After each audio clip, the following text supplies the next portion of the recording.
Yeah. Did you hear that? Ricky farted. All right, got to start with that. So go to Reddit and look up Ricky's injury update. Within about 3 to 4 seconds. Am I wrong? No, it's somewhere around there. Yeah, we're in about 3 to 4 seconds at the start of the video. Ricky rips one. Not a disc, a thought. He passes gas. Yeah, it was funny. You just kind of handed the phone over to me and you're like, watch this. And I was sitting like, you hear that? I'm like, okay. And then you're like, no, we gotta watch it again. Yeah, just listen. And then, yep, clears. You hear it, and then once you like hear it, you just can't hear. You can't not hear it anymore. Yep. So listen for the fart. There is a fart. He walks in and he goes, "Hey everybody, just wanted to like update of my. It was a pop root, and then it keeps going. I'm serious, no joke. So yep, Ricky farted. So this is the Night Owls Disc Golf Podcast. I'm Shane. I'm JP. And we talk about farts. Yep. From time to time. Time to time. Yeah, time to time. We do it a lot less than we did in the very beginning. True.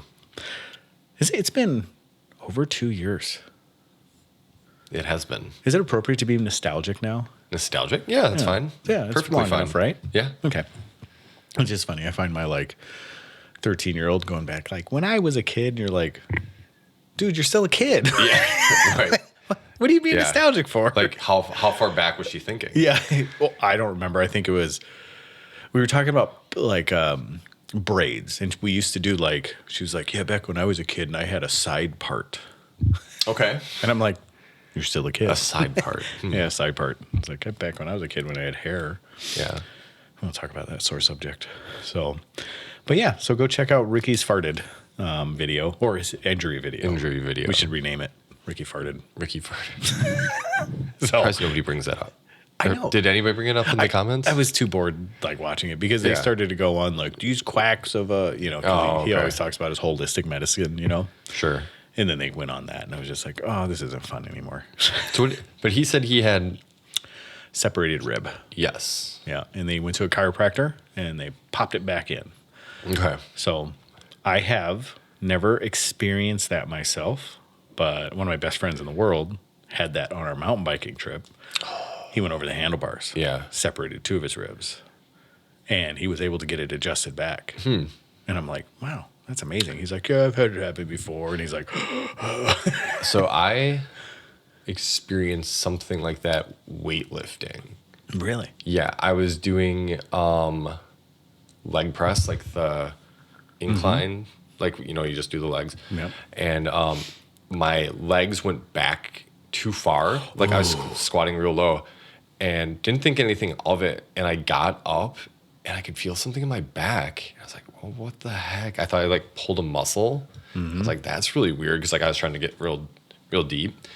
And I looked it up and then Get in there real deep. That's all sorry. Yeah. And it turned out it was something called a subplexing rib. Where like it was like popping a little bit. Like pops in and pops out? Yeah. Yep. And now it's fixed. It doesn't do it anymore. So it healed up on its own. Didn't have to do anything. Nope, never had anything like that. Kind of wild. Yeah, that's different. I mean, I've had like random popping and cracking. I mean, we're old, so yeah, a lot of those things happen all the time. But yeah, but a separated rib, that is definitely something. Yeah. And especially, I mean, you've felt it before, but I know where my buddy had it. It was like up like in his chest, and it was in his sternum. I've had that as well, kind of. Like I get a crack or a pop every once in a while in my sternum. I'm like, it's not supposed to do that. Like it's a weird. It's a weird feeling. I haven't done it in a while, but no, I've never had any. Well, I don't think I've ever had anything like that. I've actually physically cracked 3 ribs when I fell into a tetherball pole. Hey, in 5th grade, we took 2nd grade, we took tetherball serious. Okay, but the only like fractured or broken. Let me knock on something. Yeah, real quick. Yeah, only fractured or broken bones I've ever had. I'm sure I've had like fingers and stuff cracked, but never anything broken. Yeah. So, all right. Well, hey, Ricky farted. Yep. Yeah, there it is. All right. I want to talk about at Idlewild I want to talk about Am Worlds. Set a record. Pretty cool record. Yeah. I also want to talk about The Trail by MVP. No, Yeah. Axiom. MVP. And then I also want to talk about Trash Panda's Epic. Yes. So I don't think they call it the Epic. No, but it's essentially what it is. Yeah. So let's start there. Okay. So first off, Jesse amazing marketing again. Once again, like he does it. Somehow he has one of the most engaging personalities to be able to just pull people in and be like, look at this fantastically fun, new, and exciting thing we got. It's the the terrestrial. Yeah, extraterrestrial. The extraterrestrial from get a partnership between Gateway and them. Mm-hmm. So essentially what it is, if for those of you that don't know, is the Orobi Epic. Larger width of a rim on one side than the other. Yep. So it's variable width. Yeah. Rim is what they described it as on Trash Panda's website. Yeah. So I think it's less exaggerated than the Orobi Epic. Yeah, it looked like it. Because it's like a 7 to a 14. Yep. 14.1 or 14.2 essentially. And which is really cool. Like I'm not trashing them, but I love how they're just simplifying what Orobi did like 20 years ago. Mm-hmm. And they're making it probably a little more user-friendly than the Orobi was. But the Orobi, I have seen guys throw those things 500 feet overhand. That's crazy. Have you ever messed with one of them? No, I haven't. So there's a guy that threw Summers that had one, and they're completely PDGA illegal. Yeah. Now, the extraterrestrial, I believe, is PDGA approved. I believe. Ooh. I'm not 100%, but I'm pretty sure it's PDGA approved. I could be speaking out of my Ricky fart. But I just, but nevertheless, I'll keep talking while you look it up. But I have seen guys take that thing, just pinch it between, and he threw it overhand. Ex-baseball player just threw it an absolute mile. Like it was amazingly far. And this was back in like, this would have been before I started playing again. So this would have been in the late 2009, 8, 9, somewhere around in there. And I was just like, this thing is crazy. But it was an amazing disc. So this is very reminiscent of it. A 7-speed on one side, a 14-speed on the other. And you can kind of pick your width, whatever you feel comfortable with. So if you like throwing with 10s or 9s, you can kind of adjust your rim. But what they're saying is that this flies very, very well as a backhand. Just super straight, big finish. Okay. So it's probably like a FD1, maybe a T-Bird 3. It is PDGA approved. It is. So yes, there you go. It was approved on the 25th. Yep. So it is, and good the to go. Orobi Epic was, then it wasn't, then it was, and then it wasn't again. So it is no longer PDGA approved, but at 2 separate points it was approved. When it first came out, then they made with all the technology with Man, I'm with protein shakes today? Yeah. Wow. I have this new protein. It's called Oath. Have you tried that yet? No. So it's Oath protein. And this is like complete 360 from where we were talking, but your farts brought it up to me. It does not give me gas. So it's called Oath protein. Okay. And they have all kinds of stupid flavors, but I did the chocolate brownie. Brownie fudge. Was that a squeaker? No. That was just me being intrigued. With my mouth. With your mouth, not with your butt. No. And it's beautiful. So, but they have like strawberry lemonade. They have like, which sounds weird to me, because I've always thought of like lactose kind of. Yeah, like I've always thought of that type of stuff. Yeah. But they have all that different things. Oh, okay. And I want to say it's a 50 grams of protein, 100 calories per serving, and yeah, it's really good. No sugars, no nothing like that. So it's super fantastic. Cool. I don't remember where I got it from, but I got it, and it's really good. Nice. So, yeah. So I'm excited. I mean, I'll try it. I know they're sold out. For now. Yeah, for now now they are. They'll bring it back out, but that will be one of the small companies that we'll bring in as Trash Panda. So we'll get the core and all the others, The Dune. Dune, and we'll bring them all in. So we'll have them for the shop. I can't tell, like, the only images I see are like from the bottom. So like it's, showing the rim, a bunch of different colors. I don't see anything about plastics, but a couple of them look like hemp blend discs. I'm not completely familiar with all of Gateway's plastics. So. Yeah, me either. I mean, I know like the Wizard. But it does say that in the collaboration, each disc was made by Gateway with 100% recycled Gateway plastic. So that would, All right. Yep, and that's cool. It came in like this really cool, if the boxes had hands, this one would give you a high five. I like that.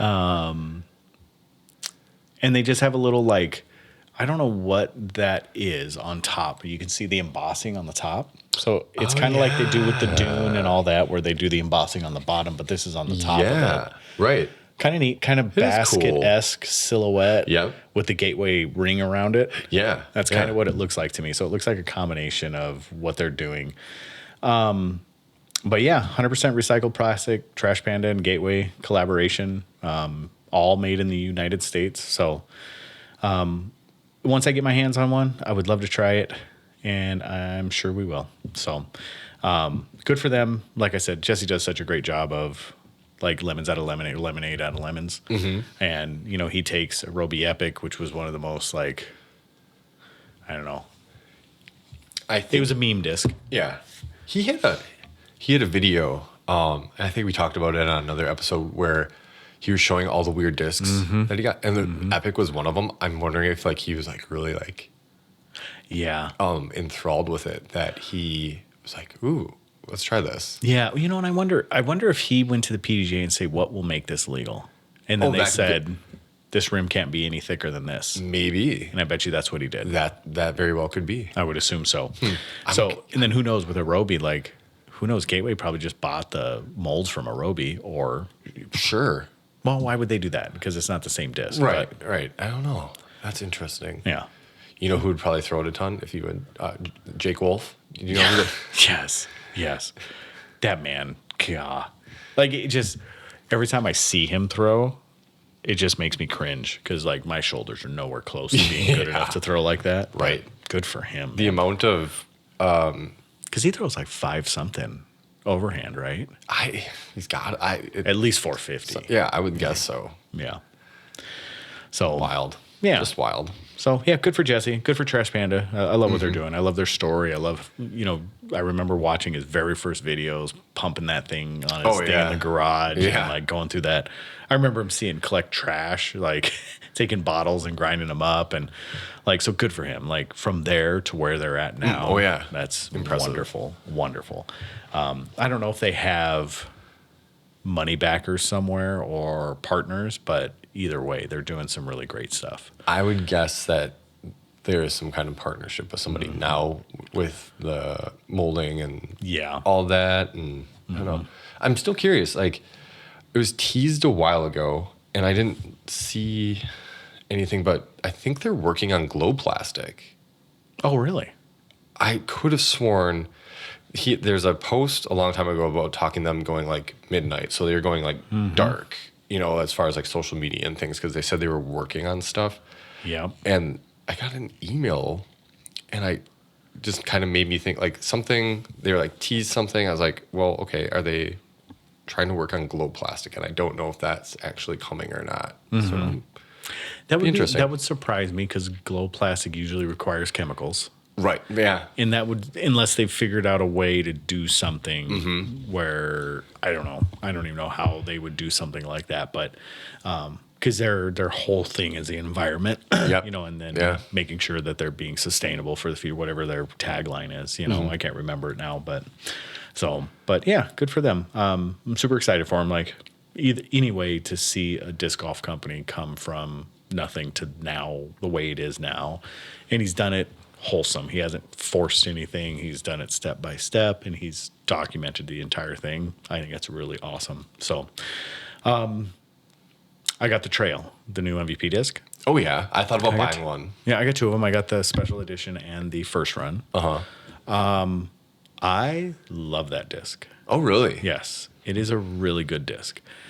I don't know what reviews are out there. I haven't really been staying on top of like social media and watching other people throw it and things like that. Yeah. But I do have to say, for me, so currently right now, probably max 350 is where I'm at with speed with my throws. So I'm not throwing as hard as I used to, but at 350, it is pretty much a point and shoot disc. So you put it on an angle, it stays on the angle, and as soon as it hits that slow speed like that, so you get the high speed turn, and then you get that slow speed fade. So you can put it on any angle you want in that high speed, and it just holds it. So you put it on hyzer, it's not going to flip up. Well, I lie. It'll flip up a little bit, but you know what it reminds me of? You ever thrown an orc? Yeah. It reminds me a lot of an orc. Okay. Very close to an orc. And it has that good, reliable finish to it. Sure. Now, I haven't beat it up yet, but MVP always has a good finish to it in the very beginning. Because like, I think because it's a 10-5 neg 1-1. Yeah.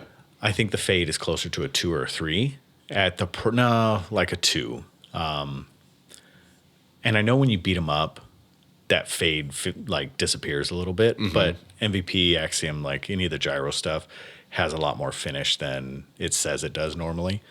And I really like it. Really, really like it. I throw that thing flat, it just goes flat. You throw it on Annie, it stays on Annie. Like, it's really good. It always has just a slight finish at the very end of the throw. Yeah. So, really, really good disc. I've played 2, so we played Wildberry. Yeah. And I just did it because I wanted to throw it on everything. So I threw it basically on every hole. And it was a workable disc. And that's when you got to really hit lines, Wildberry. Yeah. And then we played Perkins. And Perkins, like, you don't really have to hit lines. You just throw a disc. There's a couple holes you have to hit some lines on. But, and that one played basically only the trail on it as well. And it was a good disc. I mean, like I said, just really good disc. Even when you slow it down, it doesn't have that exaggerated driver dump. When you slow it down. Yeah. So it was a good disc. Nice. It's a really good disc. I recommend it. If I were to recommend it for a thrower, I think you could put it in a beginner's hands. Well, when I say beginners, let's say 6 months of playing. Once they get a decent backhand, you could put it in a beginner's hands, and I think you could put it in a really newcomer forehand. Because it has that extra stability to hold it. You put it in an amateur's hand, like a middle-of-the-road player, they're going to be able to really do anything they want with it. If you're putting it in a top-tiers player's hand, that is going to be very much like a get it up and let it turn over disc. But for me, I like it. Very workable. Very workable. So, yeah. So, and you can find it at doordisc.com. We have some.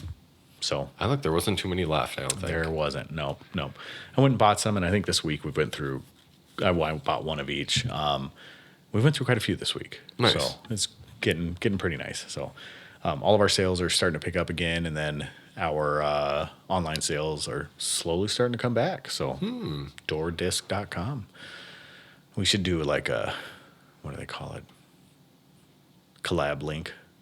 Yeah. What do they call it? Influencers link? There you go. Yeah, right. So, all right. I know you haven't thrown it or anything, so I guess you don't have I have not yet, no. Yeah. So, with that being said, what do you want to move on to? Idlewild? Because we already talked about Ricky's fart. Just want to make sure everybody knows about that. We got Am Worlds. We're going to just talk real quick history.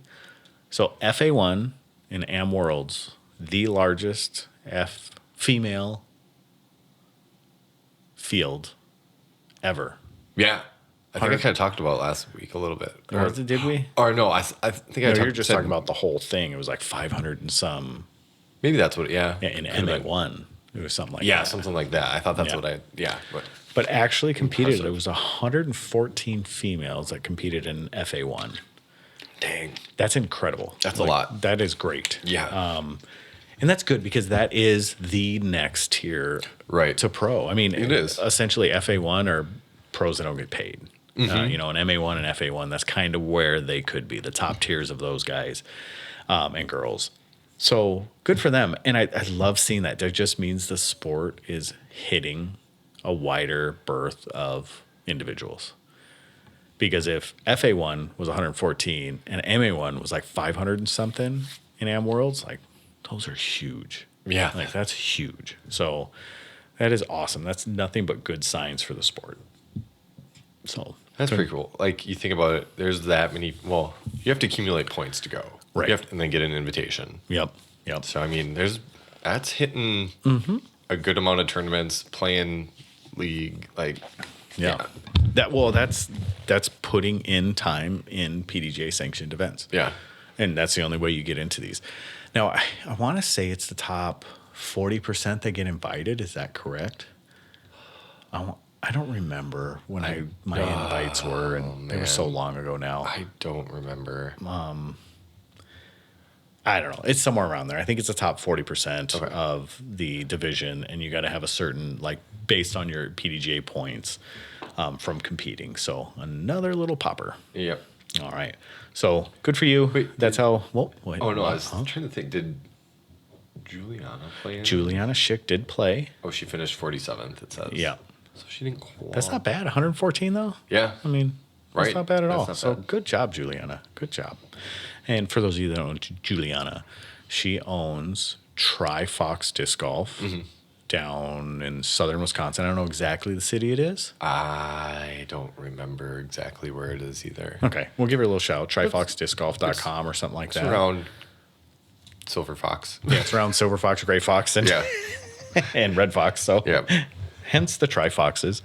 But yeah, they started a shop, I don't know, about 2 years ago, year and a half. No, about a year ago. Something like, yeah, I would say about a year ago. It was about a year ago, maybe actually a little less than a year ago. But they've been doing some great things. So they're really supporting the community down there. It was kind of a under-supported community.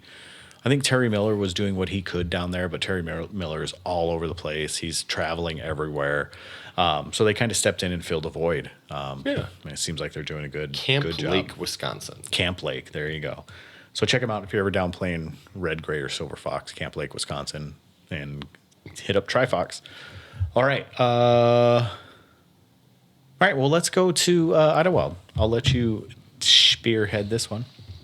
Oh, were we going to talk about Ryan Munn and like the slam? Yeah, absolutely. So the Am Slam. Yeah. I've never heard of that before. No, I haven't either. But That's pretty good. Yeah. Yeah. You want to go ahead and talk about it? No. I forgot what you had said about it. So Ryan Hahn is an Am that did the Am Slam. So the Am Slam consists of, let me see if I can find it real quick. It was on, I saw it on Reddit. Am Worlds, Am Nationals, and Amateur Mixed. And it's the three majors, basically, of the amateur world. And he won all three of them. This year. This year. Yep. So Am Slam. So here we go. He won the United States PDGA Amateur Disc Golf Championship. Yep. He won the PDGA Junior Disc Golf World Championships. And he won the Amateur Disc Golf World Championships. The other one was the World Championships Mixed Juniors. That is crazy. That's nuts, man. So yeah, he won in Tulsa. He won in yeah, anyways, I don't know where the other two were, but Am Worlds was in Grand Rapids, Michigan. Grand Rapids, and then Tulsa was the Junior Disc Golf World Championships, and then the United States Disc Golf Amateur Championships. That's Mix'em, Toboggan, right? Yeah, that one. Yeah, I think that's Toboggan. So he won all three of those. So unreal. I'm assuming you're going to see Ryan Mon within this year probably step up to MPO. And he will be probably someone that will show up on leaderboards pretty soon. It looks like he is sponsored by Circle One and Discraft. Yeah, I saw Circle One for sure. Yeah. I saw him. He was wearing a hat and apparel. He is wearing the same hat and same shirt in every picture, and these are months apart, and you can tell by his hair. So he is a creature of habit for sure. He has his Sunday best on. So good for him. Good for him. So congratulations and making history, Ryan Mon, the very first Am Slam winner. So great for you. That's dude. crazy. Like, what are the odds of that are just probably ridiculous. Slim to none. Yeah. And that's probably why it's the first person to ever do it. Right. And good for you with just staying in, because usually you win an amateur major, you're just going to jump up to MPO, right? Right. Like, I can start making money. Like, dude's just like, nah, I'm going to chill here. I'm just going to go ahead and take all these, but if he's a junior, he has to be under 18, right? Yeah.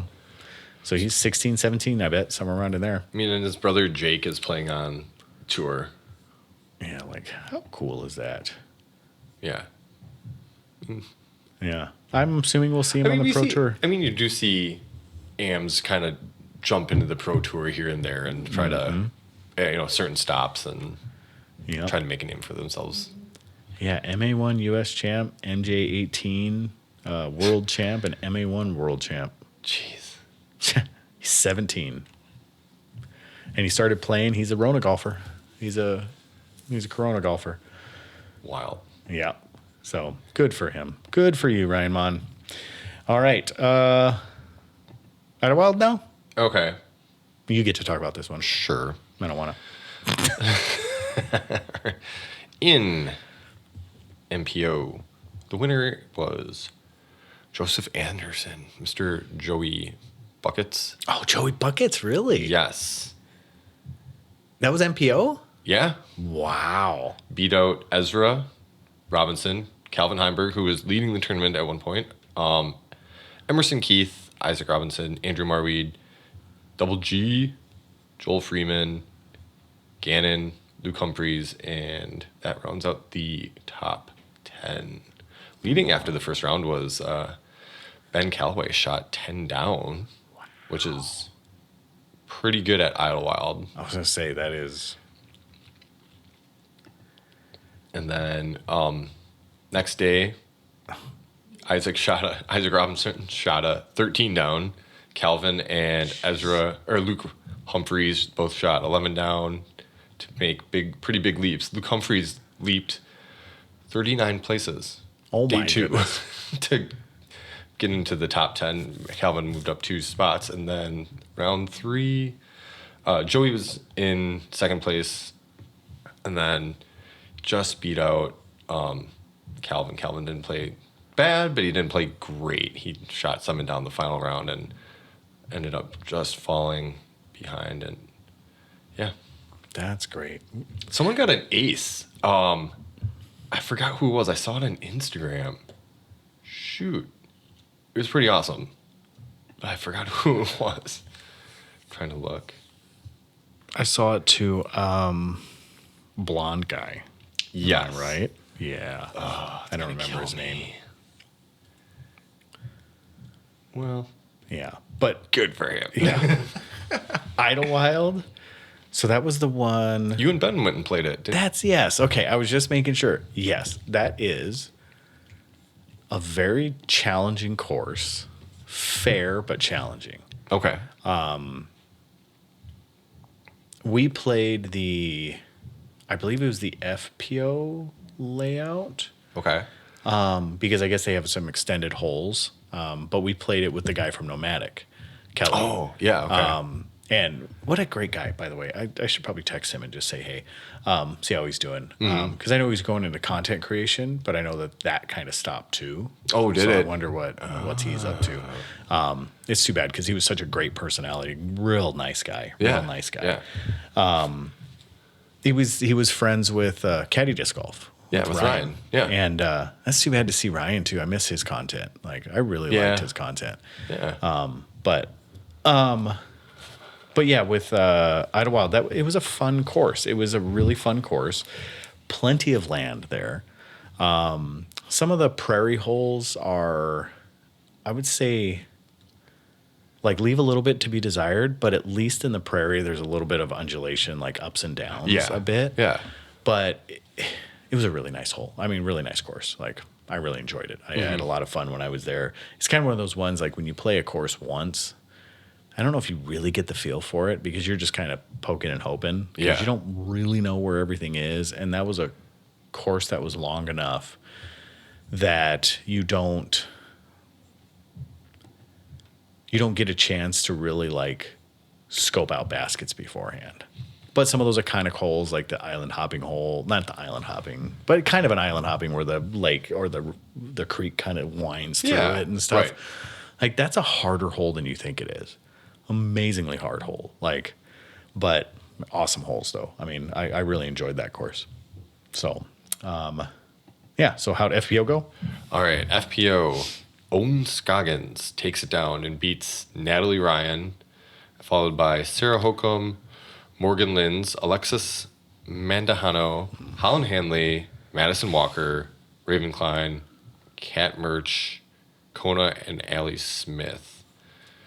So Very nice. And something to mention, Alexis Mandahano, first top 5 this year. Same thing with Madison Walker. And Madison Walker. Yeah. Wow, okay. Both their first top 5s of the season. Good for them. And Owen was in contention the whole weekend. She was tied third after first round, leading after the second round, and then took it over. Shot pretty decent. Natalie shot a 7 down today to come within, 4 strokes. Owen beat her by 4 strokes. But only 3 women finished the weekend under par. Otherwise, this course kind of took it from. Doesn't surprise These ladies took it from this course. Yeah, I mean, there's somebody finished with a negative 50. Oof. Negative, or not negative 50, plus 50, plus 40, plus 36. I mean, like that's big. That's big. Yeah. The cash line was plus 12. So, wow. Yeah, I mean, that's unbelievable. That's big. That course, I can see how that can happen because it is you have to be on your lines to play that course well. Yeah. And even in the FPO layout, which is slightly shorter on most holes, you just have to hit lines. You have to hit lines, and you got to carry. I mean, luckily the ceiling's high enough. Like all that stuff is good, but you have to know where to throw your disc and how to throw your disc, and you got to be able to shape a disc.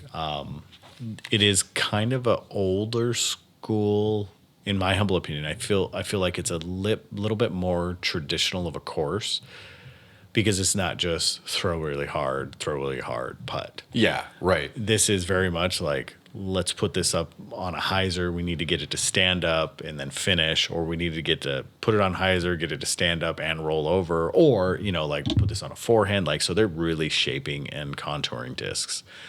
And if you don't know how to do that, you're in big trouble. But there's decent length holes at this course, and there's short for sure. But yeah, I think it's one of those courses that, like you said, offers a great variety. It does. As far as challenges and what you have to do with your disc. Yep. Absolutely. Because it has that center portion where it just kind of goes out into the meadows. Yeah. I mean, not meadows, but basically, compared to these thick woods that they're usually in. But it just goes out to the meadows. So, yeah, they got some really good stuff. I mean, I really, really liked that course, and it is super challenging. Like I said, if you're not throwing your disc right, man. And I don't know how they had OB set up. I didn't watch. I didn't see too much very well this weekend. Yeah. Just kind of busy. Yeah. So I didn't get a chance. That's okay. We catch up. So, all right. This is my question for today. Okay. Who in all of disc golf, past, present, and potentially future, has the smoothest backhand form? Oh, man. That's tough.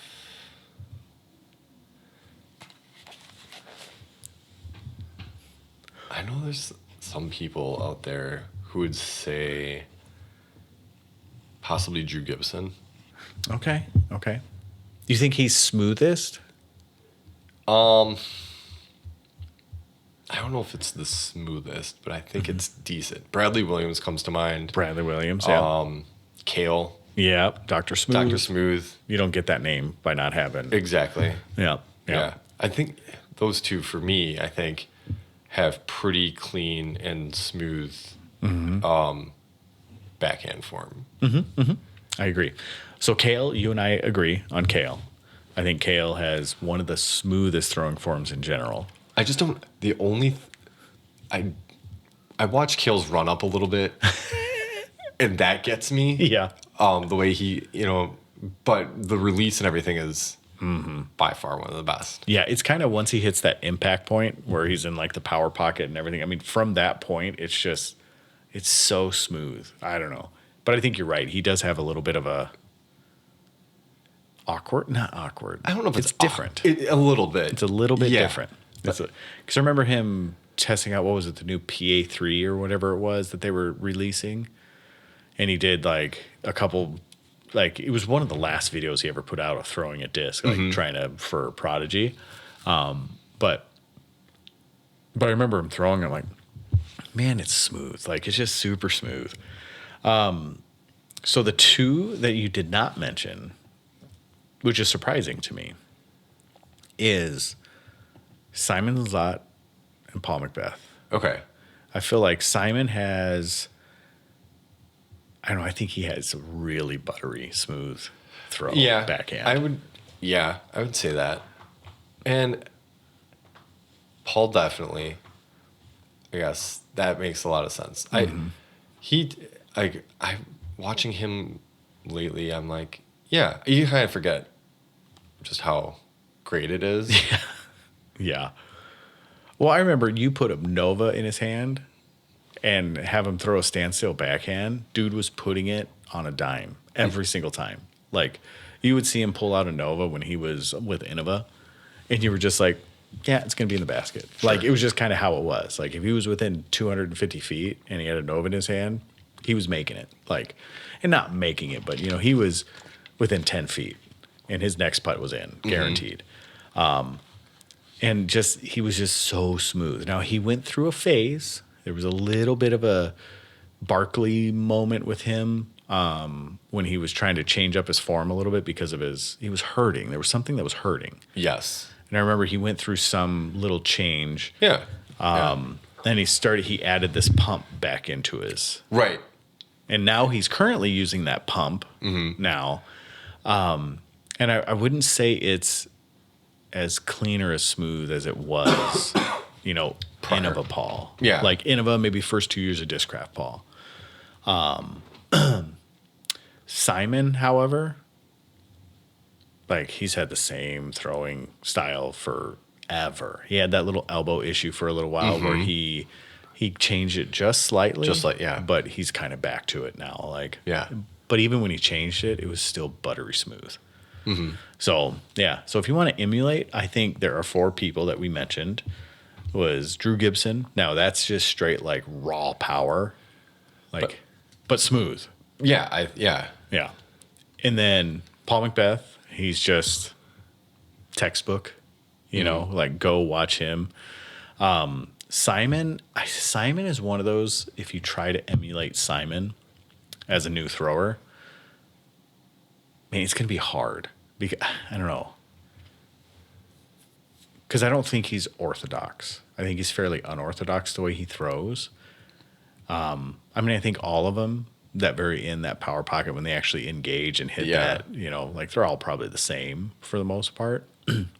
But Simon just has this like beautiful, like nonchalant, like he's the pistol shooter for Turkey that just like showed up one day and was just like, hey, you mind if I try this? And just like, second, I'll take it, Right. That's how Simon feels to me. Like, he's just like, did I do it right? Is that how you do it? It just seems so like, man, I'll just go ahead and we'll walk up and throw this. And then you look at Kale. Kale is just like mechanically like super smooth, super solid. So I don't know. I think all 4 of those guys. It would be easy to do. You just to watch video year after year of just seeing like how much things have changed or stayed the same throughout like them playing and just being like, dang, consistent. For sure. You know? Yeah. It'd just be unreal. When you look at, because I can picture Ken Climo's throw in my mind right now. Like I can picture Ken Climo. And he was very straight, very tall, through like kind of across his shoulders, like a really high release. None of these guys do that. Simon maybe is the closest where he stands up a little more than the other three. Yeah. But every other one has this really strong, powerful, like lower stance, and they're like pulling their when they throw, they're pulling like across their chest. They're not pulling, across their shoulders, and like so I can see the big difference. And Climo was no slouch as far as distance goes, but he was throwing super understable stuff. Yeah. Right. These guys are throwing like meat hooks compared to what Climo throws. So yeah, good for. I mean, like, that's awesome to see all that. And if you want to emulate anybody, I'd say those 4 guys are good. And then, like you said, Bradley Williams, amazing. And then who's the dude that set the distance record? Oh, Can't remember his name. he's got a boss. Yep. With his name on it. World distance holder. He's like the nephew of. I can't think of his name right now. But he has a form that I love to David watch. Wiggins. David Wiggins, yeah. He has a form that's amazing. But unless you can throw like 700 feet, don't try it. Like, he throws a boss on. It's a blizzard boss. Yep. But it doesn't matter. It's a boss. He throws a boss on like a pretty exaggerated hyzer, and he gets it to turn over completely over. And he throws it 75 feet in the air. Like, yeah. If I tried to throw a disc 75 feet in the air, guaranteed it nose up, guaranteed I'm not getting over 200 feet with it. I know. Like, that guy is awesome. So there you go. Smoothest forms. All right. I feel like Barella's got a pretty decent form, too. Barella's good. Barella's good, too. Barella has some long levers, though, man. Yeah. Barella, like, that's too bad. Like, we talked so highly of Barella, and then he vanished like a fart in the wind. Yeah, he like finished Ricky's fart in that video. 43rd, yeah. I know, because, like, man, like, we were just talking about him, like, it was like him or Gannon. Like, what's the deal? And then all of a sudden, Gannon's winning, like, one every PDGA, DGPT plus, like, this. And it's just like, God, okay. Barella, are you going to pick it back up? What's going on? Yeah. There's a consistent, I think there's a between the ears thing with Barella. Like, I really think that's what it is. Because there is definitely no lack of talent. I think it's a between the ears thing. Yeah. Or maybe it's a want or desire thing. Yeah. Or maybe it's just, maybe he's not as good as we're giving credit for. But I don't think that's it. I think he's amazing. He is. He's amazing. So. I mean, you don't win 3 on tour for no reason. Right. So. Right. And you don't make people look stupid when you drive next to them and they're just. It's like they were throwing putters and I don't know. Like, yeah. That guy is amazing. So, all right. Anything else? Well, for those who didn't know, Kristen Tatar got married. Oh, that's right. Yeah. We forgot to talk about that. Yeah. Like the best kept secret ever in disc golf. Well, yeah, kind of. I guess, like I was mentioning before, it's like we know she got engaged. She's been engaged for a long time. I always wondered when she was actually going to get married, and look on her Instagram this morning and was like, oh, okay, she got married this week. Exactly. Well, and I know she's in injury again, right? Like she had an injury towards the end of European Open, I thought. That could have been, yeah. Yeah, and I think it was just like a strain, so I don't think it put her out for very long. Speaking of European Open, I want to talk about something else, so we got a little bit more. So good for her. I mean, it was weird, like Coling, everybody knew about Coling's wedding. Everybody knew about the Macbeth wedding. Everybody, right. And it seemed like all of a sudden they're like, hey, we're married. And we're like, wait, what? But maybe it's just because so many, like with Big Germ's wedding and like Macbeth, like you knew that a lot of disc golfers were going to them. Like being in Europe and getting married, not many people are going to stay over there just because they're coming this way and, hitting events again. Right. Is Kristen Tatar not a liked person on the tour? Oh, I don't think she is. Yeah, I would assume so too. Yeah. But yeah.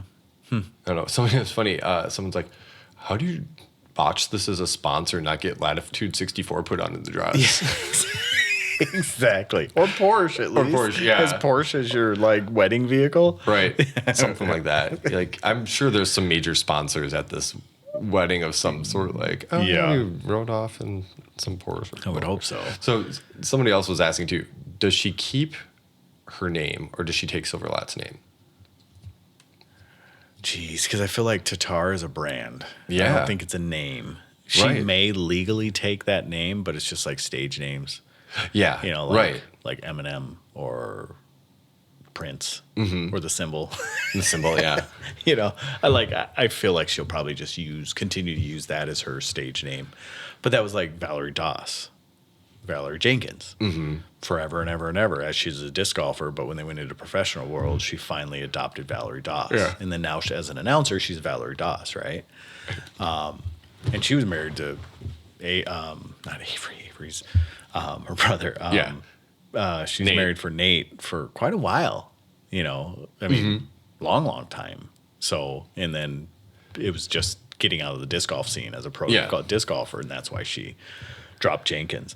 I don't know. I think she'll take it personally, but I don't like as far as the public image of it. She'll keep Tatar. Yeah. I don't know. Because her whole like KT, her whole KT thing that she just redesigned everything. Yeah, right.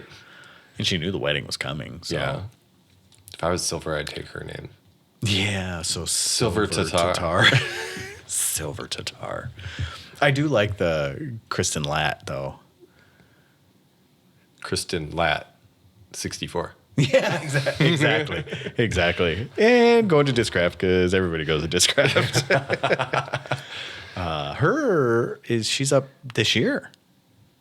Yeah, I would guess that she's going to get one of the biggest re-signings ever. I would assume so. She already got the biggest, well, tied for the biggest with. We won't even talk about it. Just. She's coming around. Is she? A little bit. You think Kona's actually like competing? A little bit. She just got ninth. I mean, that's better than All right. where she was at. Well, yeah, I guess so. Still the fail of the year, the fail of this decade for, payouts. Well, maybe not. There could be worse out there, and maybe she'll bounce back. But her contract's up too, though. Right? It's been 4 years. It very well could be. And then Ricky's coming up too. No, I feel like Ricky's was longer than that. 4 years, I thought. Oh.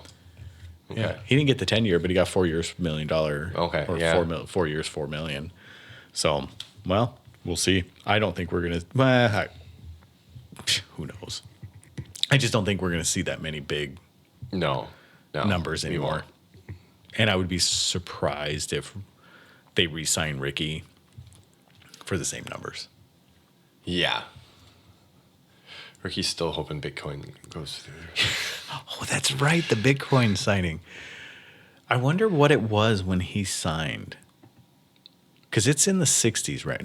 Maybe it's in the high 50s, low 60s right now. Yeah, it's in the 60s. Okay. No, it's low 60s. Low 60s. Yeah. Yeah. I think just the other day it was like 66. Okay. And then it dropped down a little more. Yeah, there was something the other day that caused like the whole market to drop drastically. The whole world dropped well, drastically. Yeah, it was. Yeah. Oh, that sucked. I like our investment accounts and Bitcoin. I was like, oh, come on. But it bounced back pretty quickly, though. So, Yeah. But I'm officially out of Bitcoin. I have no more Bitcoin. No mas.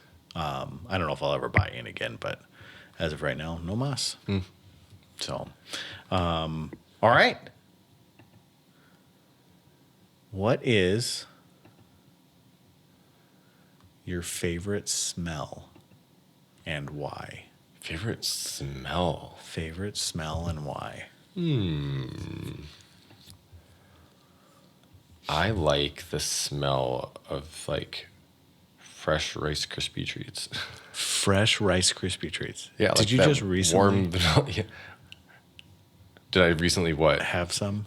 No, but someone did make some like the other day, but they weren't fresh. They just brought them over. I was like, oh yeah, I like the vanilla and like sugar smell. It's funny you say that, and I'm like, kind of like, I can kind of smell it. Yeah. I can kind of smell it. Yeah. There's also this, we have this like, it's a little stick, and it's balsam wood. And like you just have this little stick and you like burn it, and it's like kind of like incense. It smells pretty good. Yeah, like there is something about like a match, like a fresh lit, like that sulfur from the fret. Yeah, I like that smell too. It's not sulfur, but whatever it is. Right. Yeah, whatever that, like when you strike a match. I would say there's something about maple. Okay. Like, so we have have you ever had like a maple donut or maple scone or like something about that smell is just like, it's intoxicating to me. Like, I have to eat it. Okay. I know that sounds weird, but like I just have to eat it in my belly. Yeah, like please get in my mouth. Because we're messing with like a maple bacon donut, and we bought this beautiful maple glaze, and it's specifically for donuts. And we got it today, and I opened it up because I just wanted to try it. Because I've had a couple, and I'm just like, some of them fall real short, and I'm just like, dude, this is just sugar, brown sugar, you know? Yeah. This was like true, straight up like hardcore maple, and I was like, oh, there's nothing like. I don't know if you've ever had like maple rolls or anything like that, like maple pecan rolls or like they're so good. But yeah, so we were gonna do like a maple bacon donut, and so I'm excited to do some testing because we're gonna do a cream cheese stuffed maple bacon donut. Oh wow, doesn't that sound good? That sounds crazy. Sounds really awesome. So maple is one, and then I think the other one, and this is the stupid like nostalgia thing, the smell right after a rain. Oh, okay. Like that, like honestly it's kind of a dusty smell, but that smell a after little bit. a rain. Yeah. Like it just like, I love it. I don't know what it is about it. So there you go. Those are my two smells. Right on. Yeah. That's pretty good. All right. Well, anything else? Yeah. So Mike posted about this on Facebook, but if you're in the area in late October, registration for Door County Fall Classic and Door County Doubles just opened today. So yes. Yep. Officially. Ryan Miller, only person who's signed up so far. Oh, really? I was just looking to see online. I was like, what if anybody's done it so far? Ryan Miller. So shout out to him. I'm wondering, I might try to play it. I haven't played it in 3 years. I might try to play it this year. Because I'm always helping and doing stuff, and it's probably better that I do. Although, we did win, me and Pastry Dice. So Door Disc and Pastry Dice teamed up as in the doubles, and we won last year. Did you? We did. Wow. We did. That's awesome. Yeah, and I hadn't played much at all last year. And I was like, if you want to play, we can play. And he was like, yeah, let's play, Dylan. Yeah. And he's like, yeah, let's play. I was like, all right, let's do it. And we won. That's cool.